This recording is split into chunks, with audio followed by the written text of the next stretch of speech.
10 years ago. The summer of 2013 was the happiest time in 12-year-old Ethan Carter's life. His father, a stern and often distant man, had finally given in to his son's relentless begging and brought home a golden retriever puppy. Ethan named him Sonny because his fur shone like sunlight, and his presence filled Ethan's lonely childhood with warmth. For months, Ethan and Sonny were inseparable. They played fetch in the backyard, slept curled up together, and Sonny would wait by the door every day for Ethan to return from school. The puppy wasn't just a pet. He was Ethan's only true friend. But everything changed one fateful afternoon. Ethan's father had warned him repeatedly, "Don't let the dog near the road." But kids forget. That day, Ethan was distracted, kicking a soccer ball in the front yard while Sonny chased after him, barking excitedly. The ball rolled onto the street, and without thinking, Ethan ran after it, Sonny right behind him. A speeding truck came out of nowhere. Ethan froze. Sonny, ever loyal, lunged forward, not to chase the ball, but to push Ethan out of the way. The impact was sickening.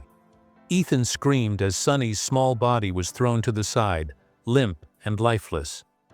The driver didn't even stop. Trembling, Ethan cradled Sonny's broken body, sobbing uncontrollably. He knew it was his fault. His father, hearing the commotion, rushed outside. His face darkened when he saw the scene. "I told you to keep him away from the road," he snapped, his voice cold with anger. Ethan couldn't speak. He just cried. With a heavy sigh, his father took Sonny's body and said, "Help me bury him. And don't you ever tell your mother. She'll be devastated." That night, under the dim glow of a flashlight, Ethan dug a shallow grave at the edge of their property. He placed Sonny inside, wrapped in his favorite blanket, and whispered, "I'm so sorry, boy." As the dirt covered his best friend, a piece of Ethan's heart was buried too. The years passed, but Ethan never forgot. He grew up, moved away for college, and eventually became a successful architect. On the surface, he had it all: a good job, friends, even a fiancé. But deep down, the guilt never left him. He avoided dogs altogether. Every time he saw a golden retriever, his chest tightened. He had nightmares of that day: Sonny's trusting eyes, the screech of tires, the silence afterward. His fiancée, Lena, often asked why he refused to get a pet. "I just can't," he'd say, forcing a smile. She didn't push, but she didn't understand. Present day, 2023, Ethan was back in his hometown, visiting his parents before his wedding. His father had aged, his sternness softened by time. His mother still didn't know the truth about Sonny. One evening, as Ethan sat on the porch, lost in thought, he heard a faint scratching at the front door. Probably just the wind, he thought. But then, a soft whimper. His blood ran cold.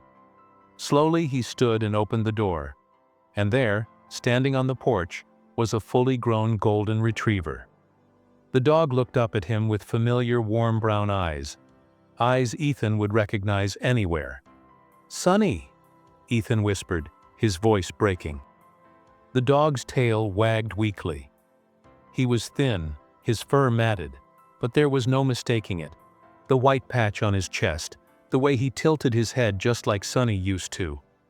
Ethan fell to his knees, tears streaming down his face. "It can't be. I buried you." The dog limped forward and licked Ethan's hand, a gesture so painfully familiar that Ethan's breath hitched. His father, hearing the commotion, came outside. His face paled. "That's impossible," he muttered. Ethan turned to him, desperate. "Dad, is this—" His father knelt beside the dog, examining him. Then, with a shaky breath, he said, "Ethan, I think we made a mistake."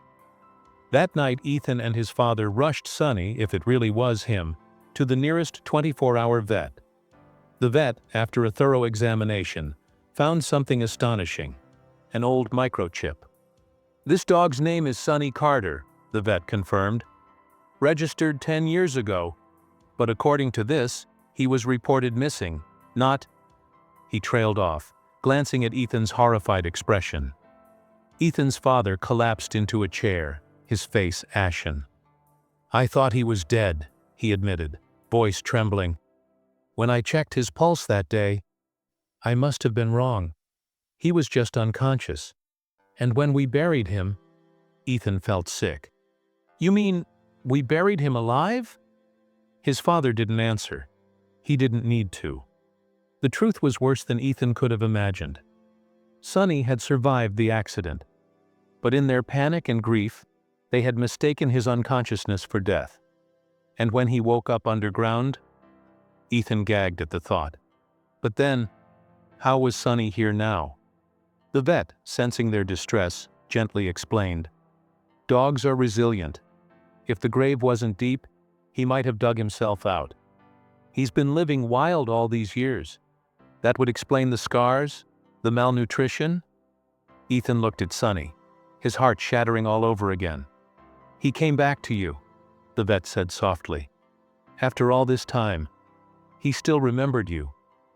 For the first time in 10 years, Ethan allowed himself to cry, really cry, for the friend he thought he'd lost. Sonny, despite everything, nuzzled against him, forgiving him instantly. Ethan took him home. Lena, upon meeting Sonny, didn't question it. She simply hugged Ethan and said, "You finally got your dog back."